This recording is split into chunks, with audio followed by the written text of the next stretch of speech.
শরিয়া ভিত্তিক ৫ ব্যাংক নিয়ে কেন্দ্রীয় ব্যাংক এবং সরকারের সিদ্ধান্ত অদূরদর্শী বলে মন্তব্য করেছেন সাবেক ব্যাংকার এবং বিশ্লেষকরা। তাদের মতে এই পদ্ধতিতে ব্যাংকগুলো একীভূত হচ্ছে, তাতে আর্থিক খাতে আরেকটি সাদাহাতি বা বোঝা তৈরি হওয়ার শঙ্কা আছে। সরকার পরিবর্তনের পর একীভূতের এই সিদ্ধান্ত আরও জটিল আকার ধারণ করতে পারে। এদিকে আজও আমানতকারীদের টাকা ফেরত দিয়েছে একীভূত হতে যাওয়া ব্যাংকগুলো। ব্যাংক আর কার্যকর থাকবে না, থাকতে পারে না, সক্ষমতা নাই। গভর্নর ঘোষণা দিলেন শরিয়া ভিত্তিক ৫ ব্যাংক অকার্যকর, আর পরে বললেন এলসি নিষ্পত্তি হবে, বিল ও রেমিটেন্সের লেনদেনও চলবে। বিজনেস চলতে হবে, at the same time take ওভারও হতে হবে।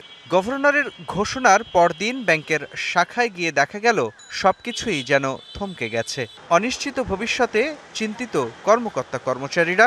কেন্দ্রীয় ব্যাংকের পদক্ষেপে শঙ্কিত গ্রাহক আস্থা রাখতে চান গভর্নরের আশ্বাসে।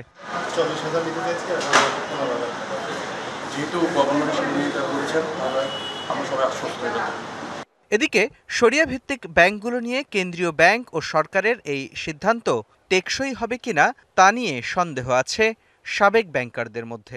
ফুল প্রুফ কোনো এটা পরিকল্পনা আমার মনে হয় না হয়েছে।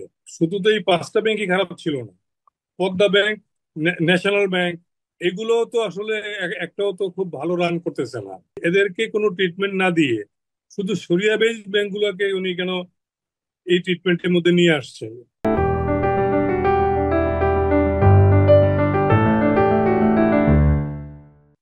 আমি তো এটা তো আমার কাছে মাথায় ঢুকছে না।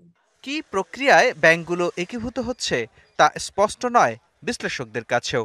এ বিষয়ে আদালতে মামলা থাকায় উদ্যোক্তা বা শেয়ারধারীদের স্বার্থের বিষয়টি নিষ্পত্তি না হওয়া পর্যন্ত বিচারক চাইলে বর্তমান প্রক্রিয়া স্থগিত রাখতে পারে বলেও মনে করেন আইন বিশ্লেষকরা। এখানে যে কমপ্লিট এটা লিকুইডেশন বা টেক ওভার বা মার্জার কোন প্রসেসটা হবে, মার্জারের কনসেপ্টে এটা যাচ্ছে না। অলরেডি একটি রিট পিটিশন ফাইল করা হয়েছে, যেখানে অলরেডি রুল হয়েছে, স্টে দেয়নি। তো সেই জন্য মার্জার প্রক্রিয়াটা চলতে পারে, বাট আলটিমেটলি কিন্তু কোর্টও কিন্তু এটাকে স্ক্রুটিনি করছে। এমনিতে সরকারি ব্যাংকগুলোর অবস্থা বেহাল, তার উপর ৫টি ডুবে যাওয়া ব্যাংক নিয়ে নতুন সরকারি মালিকানার ব্যাংক অর্থনীতির জন্য আরেকটি সাদা হাতি হবে কিনা এমন শঙ্কাও আছে। কারণ আরেকটা সাদা হাতি মনে হয় তৈরি করতে যাচ্ছি আমরা। গভর্নমেন্ট ব্যাংকগুলো, এদেরও তো ক্যাপিটাল শর্টফল প্রচুর, 25% মতো খেলাপি। সরকারি করলেই যে ভালো হবে তা তো না। সরকারি মালিকানার ব্যাংক বেসরকারি নিয়মে কিভাবে চলবে তাও স্পষ্ট নয় বিশ্লেষকদের কাছে। মুস্তফা মাহবুব, ডিবিসি নিউজ, ঢাকা।